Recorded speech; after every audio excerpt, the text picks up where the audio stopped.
Good day to everyone. I would like to thank first the Asian Center for giving me this opportunity to present my lecture on engaging China under the Duterte administration. I will describe the achievements and limitations of the bilateral consultative mechanism in the South China Sea, which for me is one of the major innovations in order to promote cooperation between the Philippines and China and to improve their overall bilateral ties amidst continuing conflicts in the South China Sea. The BCM is a mechanism for building confidence, and the Duterte administration used the BCM in order to repair damaged political ties during the time of former President Aquino. It is also a tool for deepening mutual trust, which is very important to promote bilateral cooperation between the two countries. It is also a step towards risk management and conflict avoidance in the South China Sea, currently undergoing increased security tensions. It is also a platform to promote functional cooperation in the South China Sea, which is considered to be a way ahead in order to avoid conflict in the South China Sea and uphold the principle of the duty to cooperate in the South China Sea. And finally, it is also an approach to reduce misunderstanding in order to pursue preventive diplomacy in the South China Sea through bilateral engagement between the Philippines and China. Through the BCM, the Philippines and China are seriously involved in a series of peaceful dialogues and frank consultations to seriously promote functional cooperation, manage security risks, and even decisively avoid military conflicts in the South China Sea. The Philippines and China established the BCM after the visit of President Duterte to China in 2016. The main objective of the BCM is to increase mutual trust and build confidence and even exercise self-restraint in the conduct of activities in the South China Sea. And so, as a result of that visit, the Philippines and China institutionalized the BCM by holding their first meeting in Guiyang, Gishu province of China on May 19, 2017. It was during this period when security experts, particularly from Vietnam, raised security concerns on China's expansive construction activities on Fiery Cross Reef, Subi Reef, and Mischief Reef located in the Spratly Islands and on North Tree and Triton Islands located in the Parcel group of islands. But the BCM contributed enormously to the warming of friendly relations between the Philippines and China, which in turn helped in calming the overall security situation in the South China Sea under the first year of the Duterte presidency. The first BCM was also a milestone in Philippines-China relations as it opened practical channels of communication between the two countries to deal with sensitive issues in the South China Sea compared during the time of President Aquino, where channels of communications between the two countries were shut down as a result of the international arbitration case in 2013 caused by the 2012 Scarborough Shoal standoff. On February 2018, both countries held the second BCM in Manila amidst international criticism of China's increased militarization in the South China Sea. But during the meeting, the Philippines and China leveled up the nature of their agenda by discussing ways to manage and prevent incidents at sea, promote dialogue and cooperation on maritime issues, and enhance mutual trust and confidence amidst difficulties happening in the South China Sea. They also discuss ways to strengthen cooperation in areas such as marine environmental protections, fisheries management, marine scientific research, and even oil and gas development without prejudice to their respective positions on sovereignty, sovereign rights, and jurisdiction. It was during this second meeting where the two countries started to identify areas of cooperations between the two countries in order to peacefully manage their differences in the South China Sea. On October 18, 2018, the Philippines and China held their third BCM in Beijing despite reports of continuing militarization in the South China Sea, such as the landing of China's military transport planes on Mischief Reef, deployment of advanced jamming equipment in Fiery Cross Reef, and installation of surface-air missiles and anti-ship cruise missiles in the Spratlys. Despite those issues, The Philippines and China reiterated the need to promote cooperation on joint exploration and even development of maritime oil and gas in the South China Sea during the BCM. Both countries also reaffirmed their commitment to the principles of freedom of navigation and even overflight above the South China Sea, freedom of international commerce, and other peaceful uses of the sea. Results of the second and third BCMs provided meaningful inputs to the Memorandum of Understanding in Oil and Gas Development in the South China Sea signed by the two countries during the state visit of President Xi Jinping to Manila in November 2018. It was also during the state visit when the Philippines and China agreed to engage in comprehensive strategic cooperation, which for me is a milestone in Philippines-China relationship. The MOU was also a breakthrough in their bilateral ties as it demonstrated the two countries' serious efforts to promote practical cooperation in functional areas through joint development, which has been viewed as the way ahead in the South China Sea. On April 2 to 3, 2019, the two countries held the fourth BCM in Manila amidst continuing controversies pertaining to the alleged strong presence of Chinese maritime militias near Pag-asa Island. Though both countries face real continuing political differences, the Philippines and China reaffirmed their bilateral commitment to cooperate and to continue to find ways forward to strengthen mutual trust and confidence.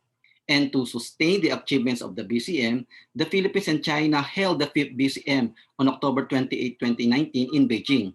They held the BCM while China and Vietnam were having a standoff in the Paracels over the issue of oil rigs in the area.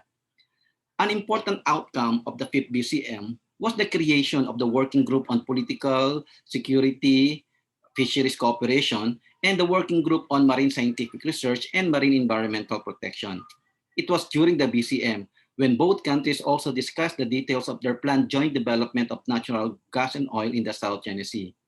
Most importantly, both parties also plan to pursue other areas of cooperation like joint maritime law enforcement cooperation and coordinated search and rescue operation in the South China Sea.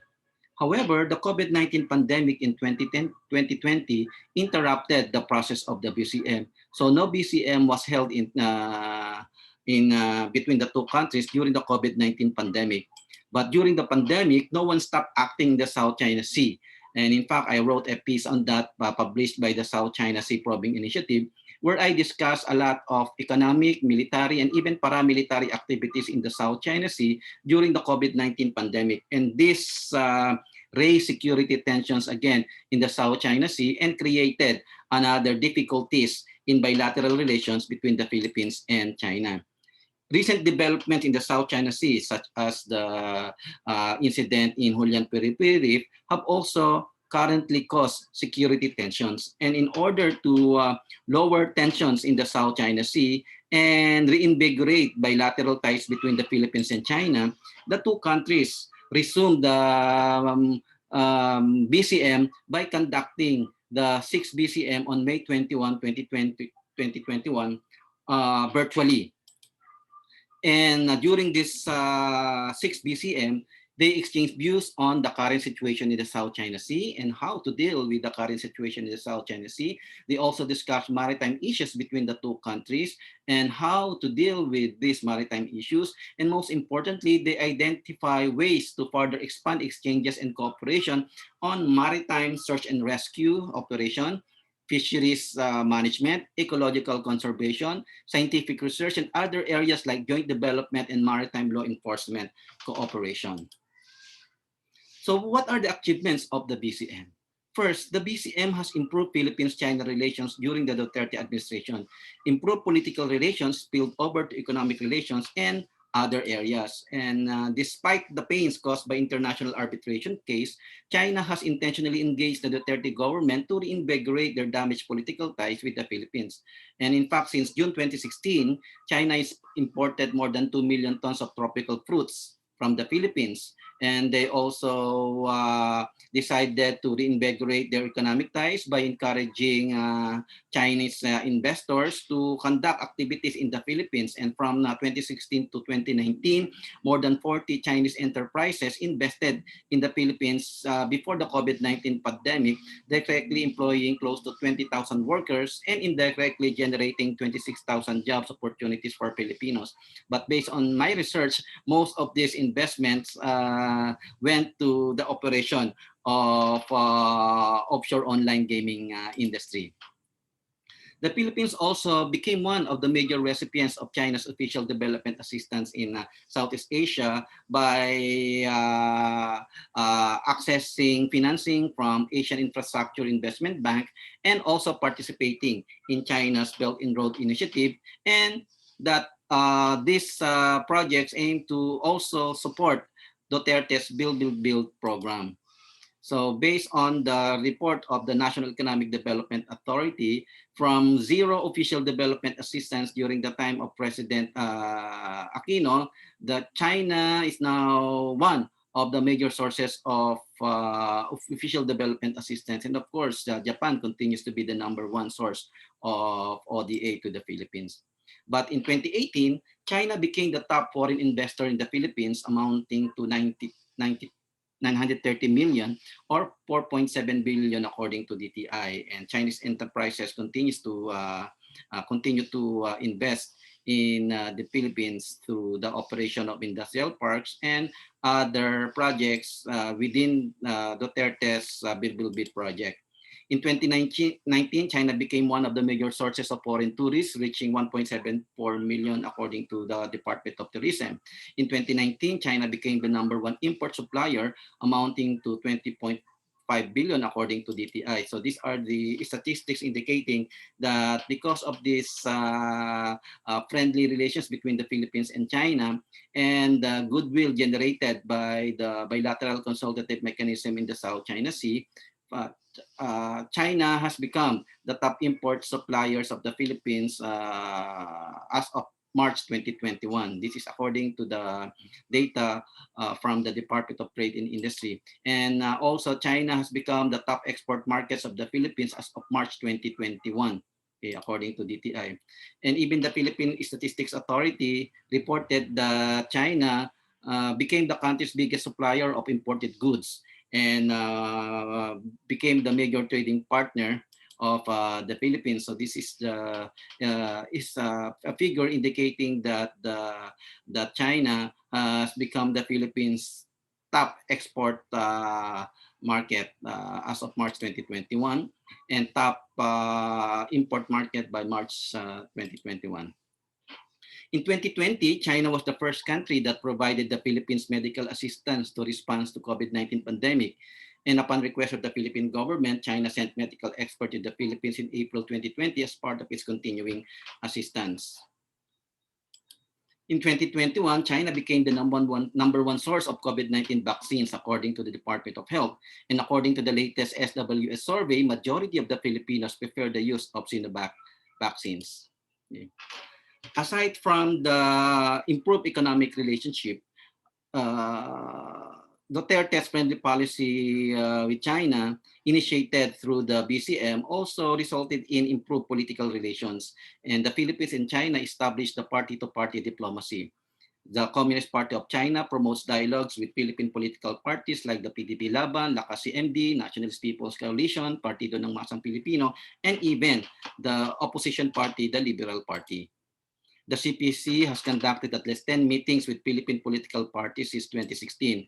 And last June 2020, the CPC and Administration Philippine political parties established the China-Philippines Political Parties Belt and Road Construction Mechanism. And they held their first meeting last June in 2020. And the theme of the meeting was working together to promote economic development and improve people's lives through Belt and Road cooperation. So the BCM contributed to the calming of security situation in the South China Sea. But is it a calm before the storm? Well, the relative calm contributed significantly to the negotiations on the COC and the implementation of the DOC. Because of friendly relations between the Philippines and China, the draft negotiating text was agreed by ASEAN and China through the coordination of the Philippines, okay, as part of the China-ASEAN strategic partnership mechanism. Okay. However, there are uncertainties if this positive momentum can be sustained in the post-Duterte period. Despite some of its achievements, the BCM has inherent limitations in really resolving maritime and territorial conflicts in the South China Sea. Domestic oppositions in the Philippines, national positions of other claimants, involvement of other stakeholders, and action of extra-regional powers, particularly the United States, arguably set the limits of what the BCM can actually achieve under the Duterte administration. Domestically, the BCM received strong public criticisms because of the perception that China already hijacked its agenda. Moreover, only people in the government shared the optimism created by the BCM. Filipinos still carry strong anti-China sentiments despite some achievements of the BCM. In a survey conducted by the Social Weather Station released in July 2020, China continued to suffer low trust rating from Filipinos. Filipinos' trust deficit towards Beijing makes it difficult for the next Philippine administration to advocate a China-friendly policy, especially if the next government will not have the same popularity presently enjoyed by President Duterte. Considering that the BCM is an executive effort rather than a state commitment, sustaining it after the Duterte administration is really an enormous challenge for the two countries unless the next Philippine government has the Duterte magic. Since the BCM is a bilateral effort, applying its various plans of cooperation in the South China Sea is problematic because of the involvement of other claimants and stakeholders, especially in the Sprat list. Claimants and stakeholders conduct their own unilateral and multilateral activities in the South China Sea that can obstruct the implementation of cooperative plans of the BCM. The involvement of extra-regional powers, particularly the United States, also set the limits of what the BCM can achieve.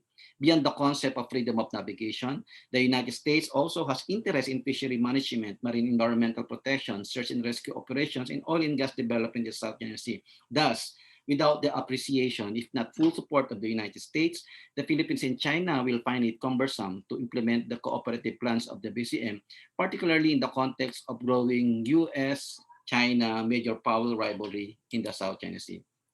Finally, the BCM does not have the intention to resolve the South China Sea disputes, which needs another mechanism to do so. The main objective of the BCM is to primarily promote CBMs to facilitate bilateral cooperation that is expected to contribute to preventive diplomacy in the South China Sea. Thus, the BCM only provides the initial steps in a 1,000-mile journey towards the eventual resolution of conflicts in the South China Sea. So for detailed analysis of my research on the BCM, I encourage you to read my latest publication published by ICIS in Singapore on the bilateral consultative mechanism on the South China Sea and Philippines-China relations, published last April this year. Now, by way of concluding my presentation, is Duterte's China-friendly policy a pivot to China? For me, it's not accurate to say that Duterte is pivoting to China because China is not the central point of Philippine foreign policy, where Philippine foreign relations swing around. Under the Duterte administration, it maintains the promotion of three pillars of Philippine foreign policy, which are preservation, enhancement of national security, promotion and attainment of national security, and protection of the rights and promotion of the welfare of OFWs. So for me, China is not really Duterte is not really pivoting to China.